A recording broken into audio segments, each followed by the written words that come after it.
Oh, what age did I learn I was a leader? I remember probably about 10 to 12 years ago struggling with this idea of being a leader. I had been told I was a leader or told I had great leadership skills, but it didn't feel okay to own my leadership or say I was a leader. That was probably my late 20s, early 30s when it hit me, to at least start to think about it. I began to own it probably over the last 5 years and just accept that's who I am and be able to stand and rest in that.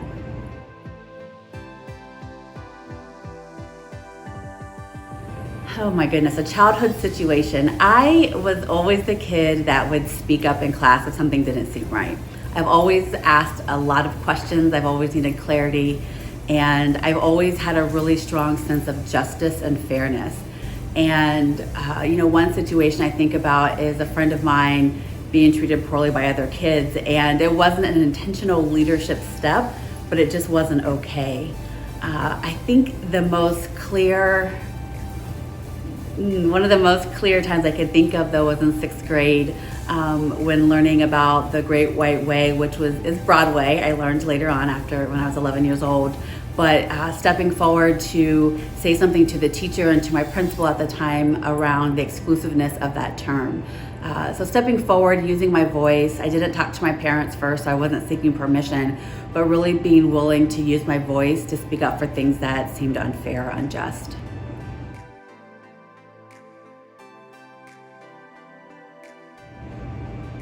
When I think about a hero or heroine, there's so many people that I admire, whether it's local, real world people, authors, writers, artists, but honestly, I have my children and my nieces, they are heroes to me, especially my nieces. They're ages 6 and 8. 2 or 6, one is 8. And they walk through the world in the most audacious way. They wear the clothes they want to wear. They say the things they want to say. They give love. They set boundaries. They're very clear about who they are and what they want. And I have so much respect for that, especially as a young person moving through the world. And that's the kind of person and leader that I desire to be.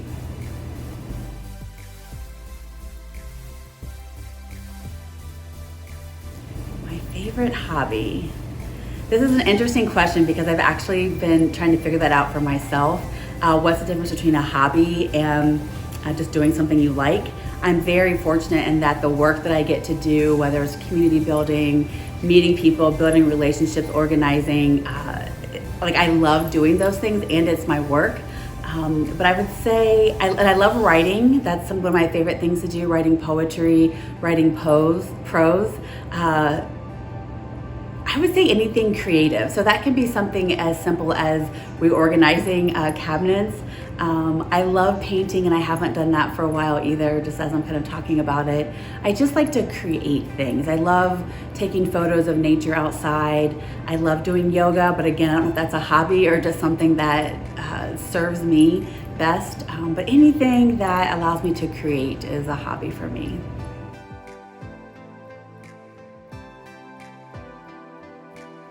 What would most people be surprised to learn about Erin Upchurch?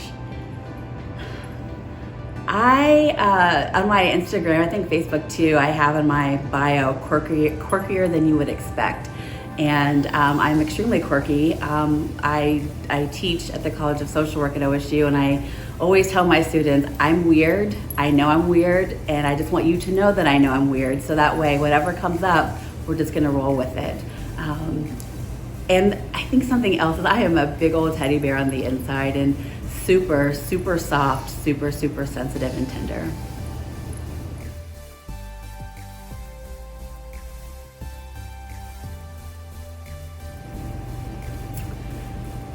There was Harmony, and there's Cammie, and then in middle school there was Angie, who I'm still in contact with to this day, and Bridget, who lives in Atlanta. And Bridget, I would say for sure, the day she walked into our math class, actually, we were in 10th grade, and she just come from Atlanta. I was wearing a pink crocheted sweater because it was the 90s, and we locked eyes and became friends immediately, and I got into a lot of trouble in high school with her.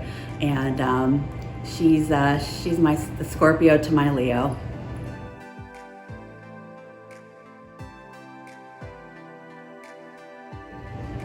Oh my goodness, my favorite form of artistry.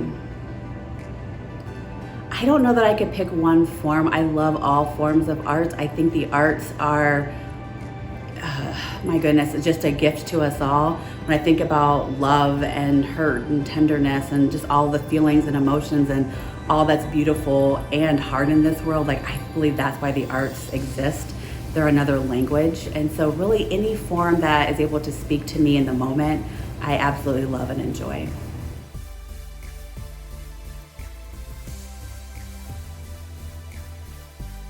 My favorite ice cream is sea salt caramel. It doesn't matter the brand, I just love that flavor and I love ice cream. And I also enjoy a good sorbet.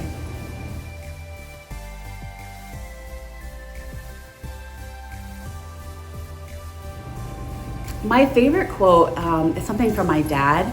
He used to always say growing up to myself and my sisters, never be afraid to stand alone.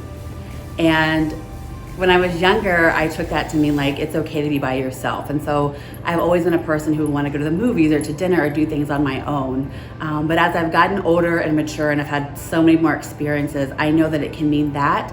And also around belonging to myself, belonging where I am, belonging where I stand, and not to be afraid of that. So that means I get to be in any room or any space, and I get to have integrity around my values and my ethics and things that are important to me.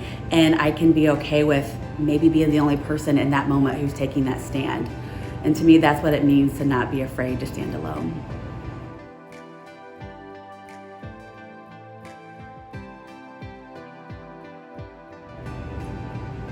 That's ever evolving for me, and it happens in different circumstances.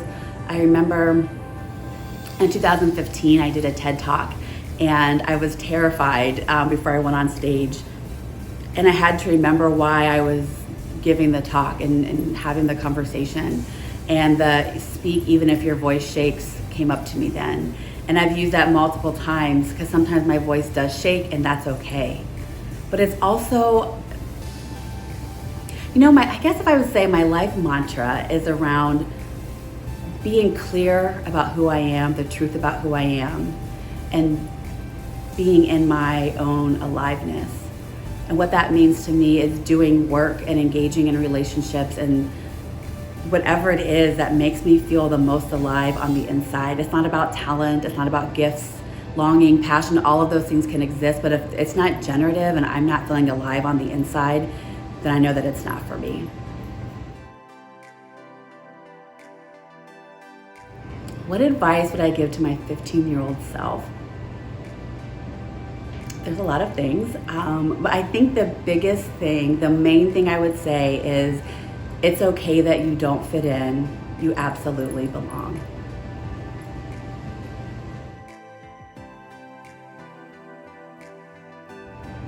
There's a lot of traditional moments that I feel very proud of. I was an athlete in high school. I was a good athlete.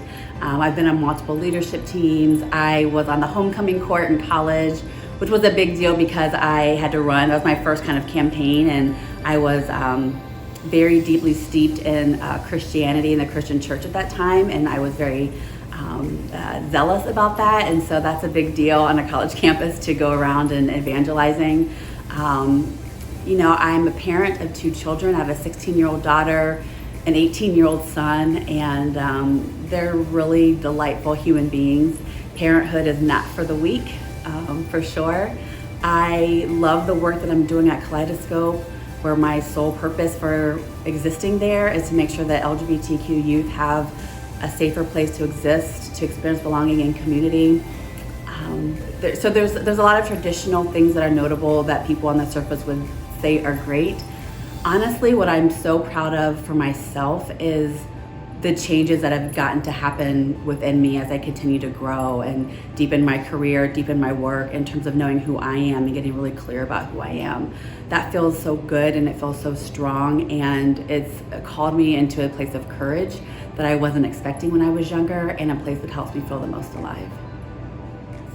My friends are my family. I keep a I feel connected to so many people in so many different ways, for which I am absolutely grateful. I love this community. I was saying recently to somebody, like, I know some really, really phenomenal people, and I love the connections. And the people who are my closest, my inner circle, those are the people that I can get to show up and be my full self with. I can cancel at the last minute and be the flaky friend. I can cry, I can ask for advice, I can tell them about things and where I'm not being the wisest in a decision, and they're gonna ask me, do I just want them to listen or do they want advice? And those are the people that I hold very near and dear to my heart. I don't know what my future goals are per se. I'm at a place where I'm gonna be an empty nester in a couple of years. I've been a social worker for over 20 years. I don't know what my goals are from that perspective, but I do know I want a life that feels free and where I am in my body and in my most alive and my most softest and tender self. And I feel open to whatever opportunities are going to allow that to happen.